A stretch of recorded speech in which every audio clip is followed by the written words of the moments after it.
Buenas tardes. Bienvenidos a un curso corto sobre errores más comunes en la implementación de las buenas prácticas de almacenamiento, distribución y transporte para medicamentos y dispositivos médicos. Les saluda Diego Moreno de la empresa DSBC Sapare Audi. Lo que vamos a ver en este ciclo corto es sobre los errores más comunes que se cometen, ¿sí? Para el proceso de implementación se deben cumplir con algunos requisitos definidos en la norma, como es la organización, el personal, la infraestructura, las instalaciones, equipos y materiales utilizados, el proceso de recepción, el almacenamiento, la documentación, distribución y transporte, reclamos y devoluciones, el retiro del mercado, los procesos de auditoría y, por ende, la solicitud para ser presentado, ya sea al organismo de inspección o a la agencia reguladora de control sanitario. Pero bueno, empecemos por cada uno de los ítems que les mencioné anteriormente. Vamos a hablar de la organización. ¿Cuál es el error o los errores más comunes? 1. No se identifican todos los procesos involucrados en las BPADT y los responsables. Por ejemplo, en el proceso de las BPADT está involucrado el personal que hace visita médica, el personal que realiza la facturación, el personal que realiza el proceso de transporte, el personal de almacenamiento, el personal de talento humano, etc. Tenemos que hacer un mapeo de todos los procesos que están involucrados en las BPADT. Así como también debemos tener en cuenta que toda la información debe ser documentada. Y un error común es que no existen firmas de elaboración, revisión o aprobación de los documentos. El organigrama, ¿sí?, debe estar siempre actualizado. ¿Por qué actualizado? En algunos casos salen las personas, ¿sí?, y por ende estos organigramas deben cambiarse, ¿sí?, o los cargos desaparecieron, ¿sí?, por lo cual debe haber una actualización y una verificación permanente, por lo menos anualmente. Luego, el proceso de selección del personal por talento humano. El área de talento humano debe establecer un profesiograma, ¿sí?, o, como le conocen, perfil de cargo, en donde se declaran todas las competencias técnicas que debe tener el personal para realizar sus actividades. Para el responsable técnico, ¿sí?, deben incluirse dentro de este profesionograma las actividades relacionadas con el aseguramiento de la calidad y el seguimiento del cumplimiento de las buenas prácticas de almacenamiento, distribución y transporte. Todos los documentos, ¿sí?, del profesiograma y el contrato laboral deben coincidir y deben estar firmados por el personal de talento humano y por la persona que va a realizar esa actividad o el profesional. Vamos para la parte de personal, ¿sí? Debe existir evidencia documentada sobre las capacitaciones como el cronograma, evaluaciones y material didáctico utilizado para las capacitaciones. Y este cronograma deberá definirse o establecerse ejecutado o programado para identificar cómo se ha ido realizando cada una de las actividades, ¿sí?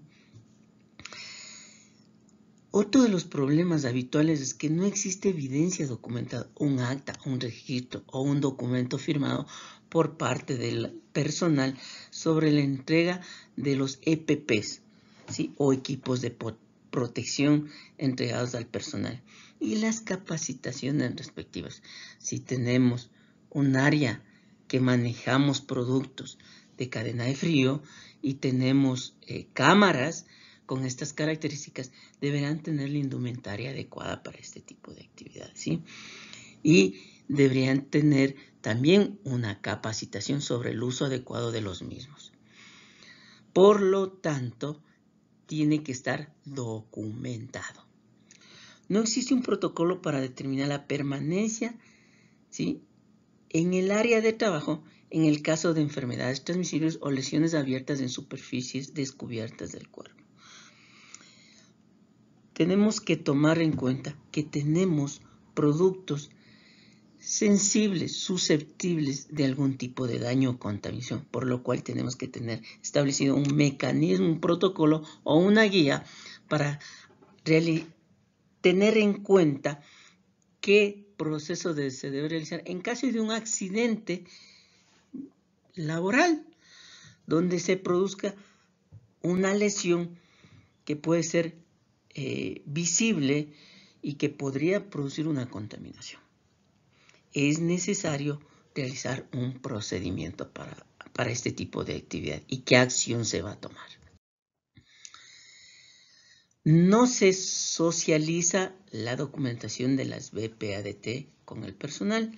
¿Qué quiere decir? Se hace todos los procedimientos, se hace toda la documentación, pero en el momento de la auditoría ellos no conocían de que existía una verificación, imaginemos sobre las condiciones de almacenamiento de los productos, o una verificación del vehículo para el proceso de recepción y distribución de los productos.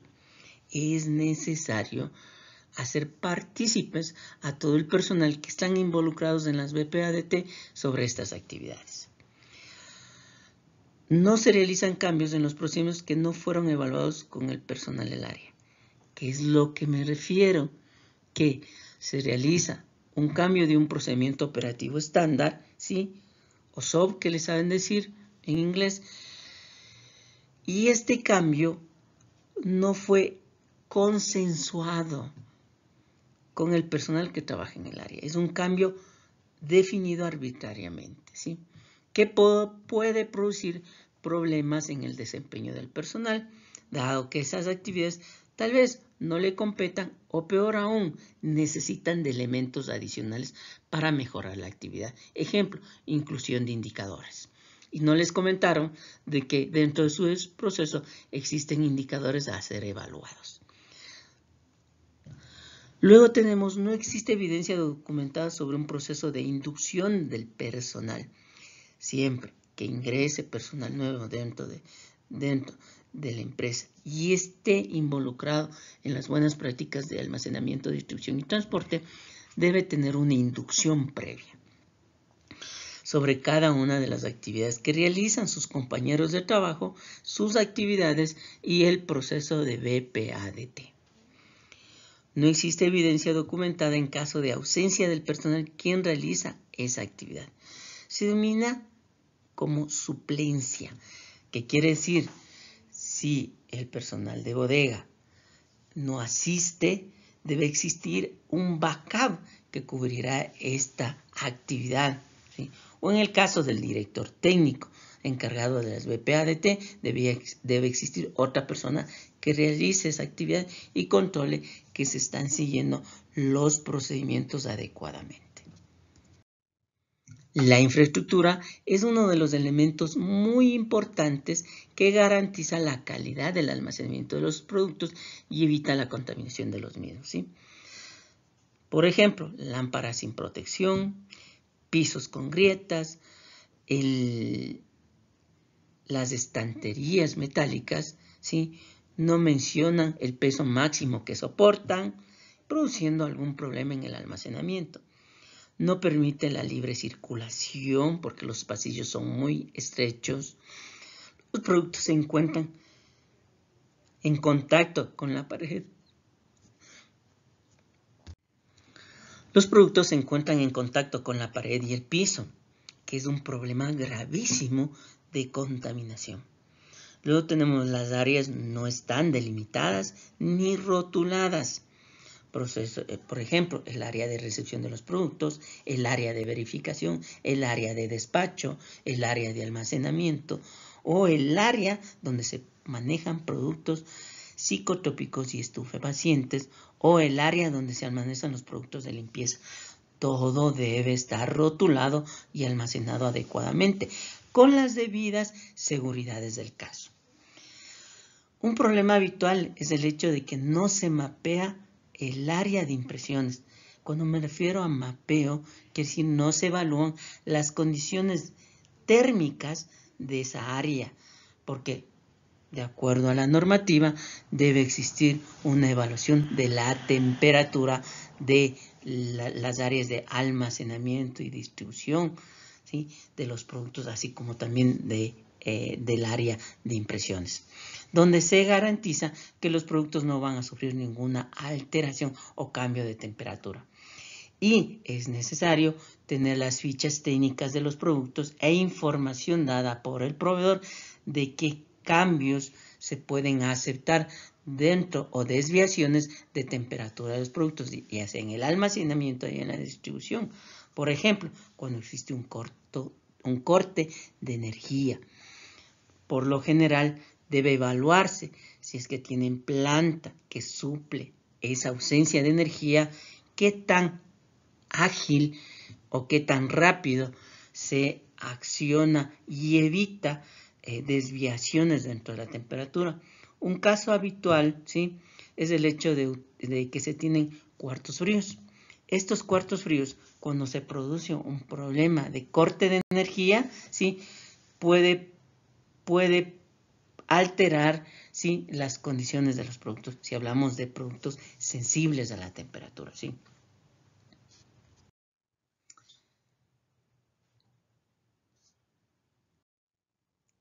Luego tenemos que tomar en cuenta que los equipos utilizados como estanterías deben estar en buen estado, no oxidado. Las paredes no deben tener humedad o hongos, que es lo peor, ¿sí? Ventanales muy grandes o productos fotosensibles. ¿Qué es lo que pasa? Que estos ventanales ingresa el sol, ¿sí?, aumenta la temperatura, y si tenemos productos, en el caso de fotosensibles, podría causar su deterioro más fácilmente o daño, y ya no funcionarían adecuadamente. Por lo cual es necesario o se recomienda de que se utilicen productos que permitan disminuir el ingreso de luz dentro del área de bodega. No existe evidencia sobre el control de plagas. ¿A qué me refiero? No existe un cronograma, no existe un plan, no existe un documento en el que la empresa que realiza esta actividad deja como parte de su actividad. O peor aún, ustedes no establecieron un cronograma que establece las visitas de las empresas que hacen el tema de control de plagas. Y si lo hacen ustedes, deberían tener esa información documentada cada cuándo, dónde ponen los cebos, dónde hicieron esa verificación para evitar el ingreso de insectos o roedores dentro de las instalaciones, ¿no?, evitando así problemas de contaminación, ¿sí? Algunas de las recomendaciones es que en cada una de las áreas, ¿sí?, sí tenemos divisiones para evitar el ingreso de insectos, ¿sí?, se utilicen sistemas de protección como cortinas, ¿sí?, que esto ayuda a disminuir la contaminación, pero siempre es necesario tener documentado todas estas actividades de control de plagas, ¿sí? Hay que verificar que la empresa que nos da este servicio está acreditada para hacer esta actividad y qué tan buena puede ser su verificación. Es necesario tomar en cuenta que en cada uno de los procesos ustedes también, aunque la normativa no pida evaluar a sus proveedores, es necesario realizar esta evaluación, ¿no?, para identificar cómo se está realizando cada uno de estos procesos contratados externamente. Equipos y materiales, ¿sí? si tenemos un cuarto frío, si tenemos un equipo para etiquetar, ¿sí? Una cierta información que nos permite el ARSA, de acuerdo a la normativa, el uso del montacargas, el extintor, las estanterías, todos los equipos deben estar identificados. ¿A qué quiero decir? Que todos deben tener una etiqueta que diga, por ejemplo, cámara 1, cámara 2, cámara 3. Ustedes dan su nomenclatura que permite identificar. Por ejemplo, si tenemos una cámara que no está funcionando bien, va a estar en mantenimiento y dentro de su documentación de acciones correctivas o preventivas, ¿sí? Tendríamos que definir que la cámara se encuentra en mantenimiento, la cámara C1, ¿sí? Todo debe estar documentado, ¿sí? Para permitir un seguimiento adecuado dentro del mantenimiento de los equipos que se utilizan. Ojo, hay que tomar en cuenta si existen equipos o materiales o insumos que se dan de baja porque ya no están funcionando, tienen que estar actualizados en un documento madre o una lista maestra, ¿sí? Cronograma de mantenimiento de los equipos, ¿sí? Que lo habitual no existe este tipo de documento y deben tener un procedimiento operativo estándar, ¿sí? Es necesario que en algunos casos, ¿sí? Se recomienda que exista también el acta de capacitación sobre la utilización de ese equipo. Ejemplo, un montacargas. Ejemplo, un extintor. Etcétera, etcétera, etcétera. Cuando hablamos de mantenimiento, tenemos que entender que algunos equipos tienen que ser calibrados, ¿sí? Estos, como los data logger, que son los habitualmente utilizados, ¿sí? Deben estar verificados y calibrados, y este documento debe estar certificado, ¿sí? Por una empresa que esté acreditada por el SAE para ese tipo de calibración, ¿sí? Si esta empresa no está acreditada para hacer este tipo de actividad y no está reconocida por el SAE, no nos va a servir este certificado. Es necesario verificar ese detalle. En la parte de recepción, el error más común es que no se verifican las condiciones del vehículo en la distribución y el transporte, ¿sí? Que esté limpio, que cumpla con las condiciones adecuadas para el almacenamiento de los productos, ¿sí? En algunos casos, cuando existen cantidades muy pequeñas de los productos, ¿sí? Se utilizan barras metálicas que se despliegan en el vehículo para evitar que los productos se desplacen de izquierda a derecha o de izquierda a derecha o de arriba hacia abajo, que evita que los productos se lleguen a deteriorar, ¿sí? El vehículo debe estar en buenas condiciones, limpio, ¿sí? Si es necesario también que en el caso de que tengamos vehículos que utilizan Thermo-King, debe estar verificado y tener un certificado de esa verificación. En la recepción debemos tener los siguientes documentos: la orden de compra, la factura, ¿sí?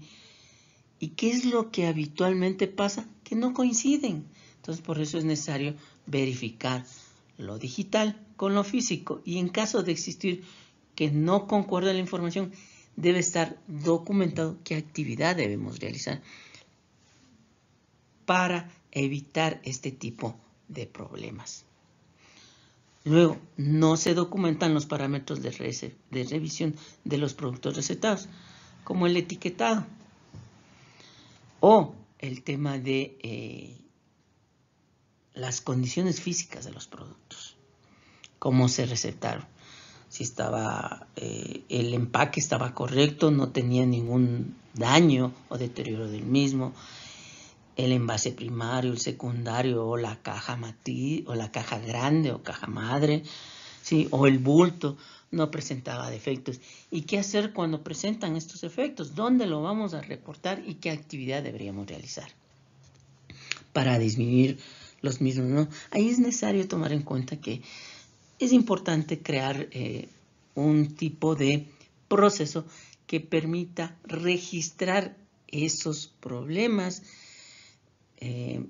observados en el proceso de revisión y luego deben ser notificados para que, si fuera necesario, cambiar los productos o darles de baja, ¿sí? Porque se encuentran deteriorados.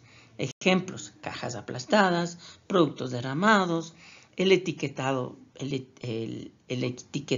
la impresión de la información está borrosa, etcétera, etcétera, ¿sí?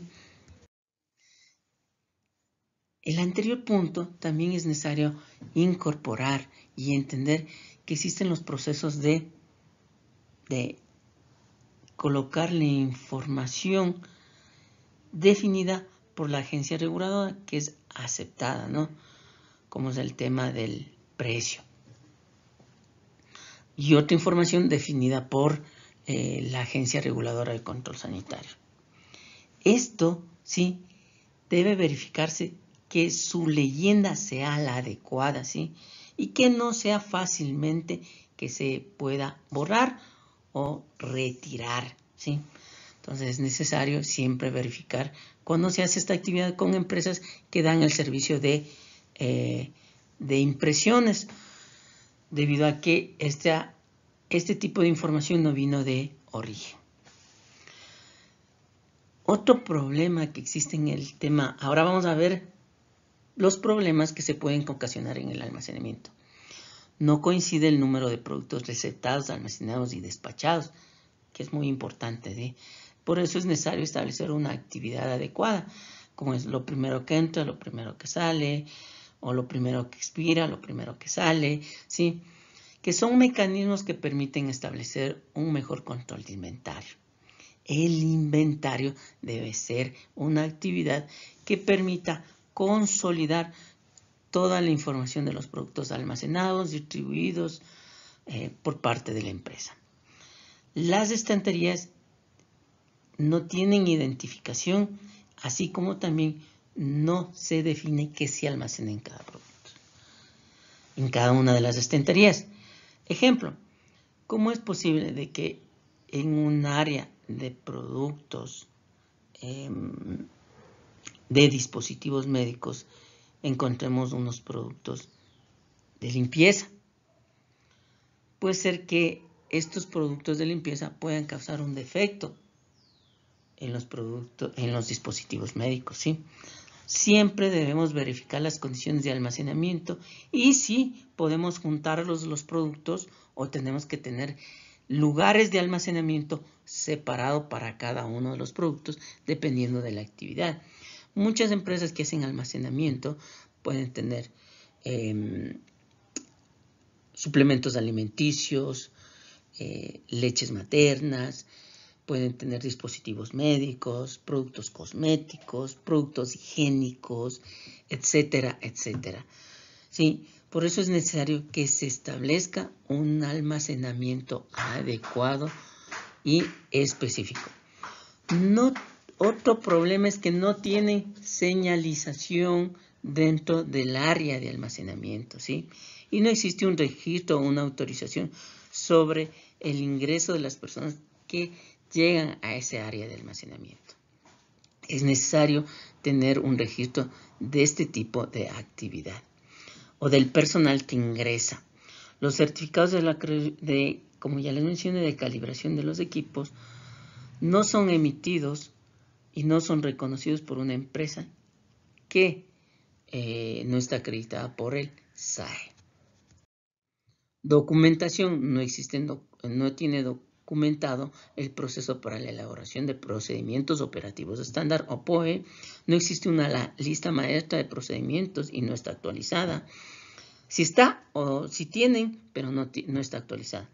Los procedimientos tienen formatos diferentes, no existen firmas de elaboración, revisión y aprobación, ¿sí? Los documentos no están organizados adecuadamente, ¿sí? No existe una nomenclatura adecuada para la identificación de los mismos. Vamos, en la distribución y transporte no se documenta el proceso de verificación de las condiciones del vehículo antes de salir, ¿sí? Hay que verificar las condiciones del vehículo antes de que salga para el despacho.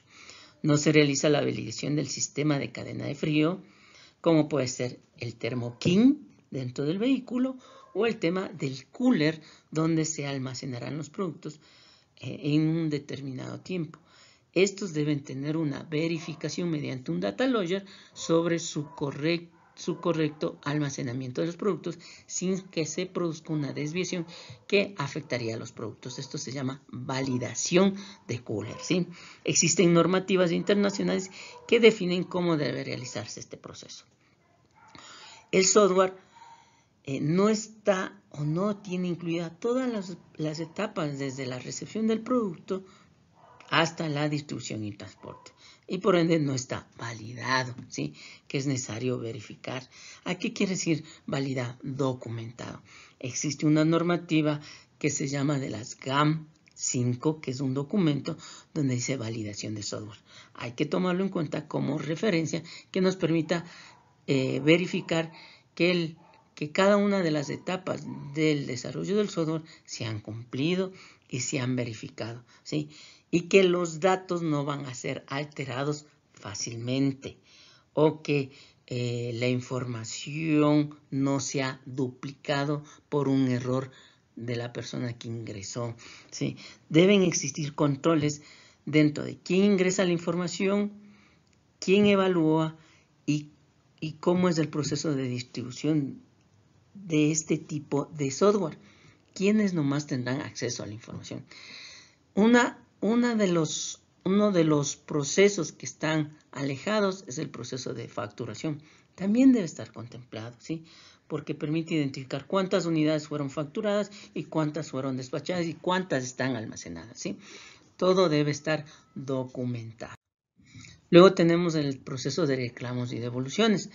El procedimiento no declara responsable para realizar la investigación en caso de reclamos y devoluciones. No se elabora un informe y no se encuentra firmado, o se elabora el informe y no está aprobado. ¿Quién es el responsable de esta aprobación? No tienen un formato establecido para el proceso de notificación sobre el tema de reclamos y devoluciones.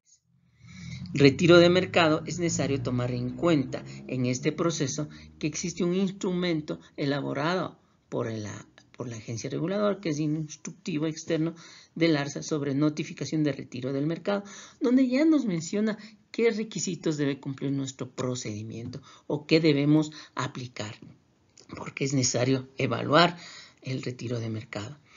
Y el procedimiento también debe declarar un proceso de verificación mínimo anualmente sobre la efectividad del retiro de mercado, o como lo llaman algunos, como un simulacro que da la efectividad de identificación de todos los procesos de almacenamiento, distribución y transporte y la logística inversa, como le definen, para la recepción de aquellos productos que fueron retirados del mercado, ¿sí? Por algún defecto de calidad o mal funcionamiento de los mismos, ¿sí? No existe evidencia documentada sobre la evaluación de la efectividad del retiro de mercado. La auditoría, ¿sí? Errores más habituales son ponerse nervioso en el proceso de auditoría, entregar información que no ha sido solicitada, no existe un procedimiento de auditoría. Y la solicitud. Este es un tema muy interesante porque a veces la solicitud no se llena adecuadamente, ¿sí? La solicitud nos menciona qué productos nosotros estamos almacenando, ¿sí? Pero algunos mencionan que almacenan productos, dispositivos médicos, medicamentos, ¿sí? Pero no realizan esto, o sea, solo van a almacenar dispositivos médicos. Entonces, escojamos el producto al cual vamos a regirnos o vamos a almacenar. Otro problema más habitual es el hecho de agregar áreas que no las tenemos, como la área del cross-docking, que el cross-docking no es más que un área de almacenamiento temporal, o sea, quiere decir, llegó a las 2 de la tarde y salió a las 5 de la tarde el producto. Pero si no tienen que mencionarlo. Pero si tienen esta área, tienen que tener toda la documentación que justifique el área como tal, ¿sí? Señalar que tienen productos fotosensibles, declaran vehículos no adaptados para el proceso de la distribución, señalan que realizan un proceso de auditoría, pero no existe evidencia. ¿A qué me refiero?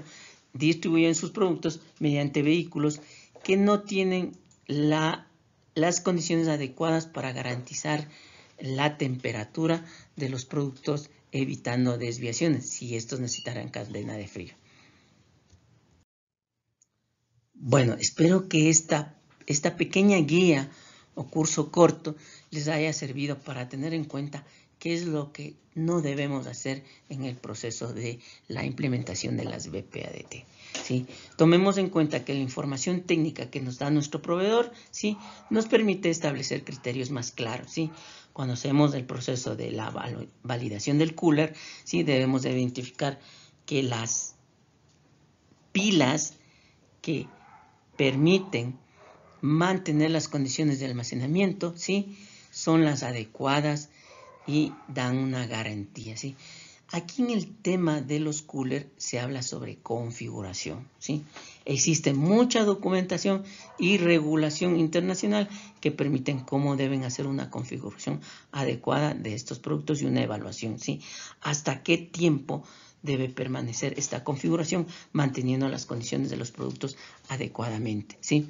Esto se lo realiza mediante la verificación de la información que se obtiene del data logger en el momento de la recepción, ¿sí? Y tomemos en cuenta que en el momento de la recepción, en algunos lugares, sí, es necesario firmar que el producto llegó en las mejores condiciones o llegaron en condiciones adecuadas de temperatura a su cliente final, y esto debe estar firmado, ¿no?, para evitar inconvenientes más adelante. Muchas gracias y los esperamos en otro curso corto sobre diferentes temas de normativa, regulación, procedimientos, implementación o metodologías para mejorar cada una de sus actividades. ¿Sí? Ha sido un gusto ayudarles. Mi nombre es Diego Moreno y esto es DCBC Sapere Auди.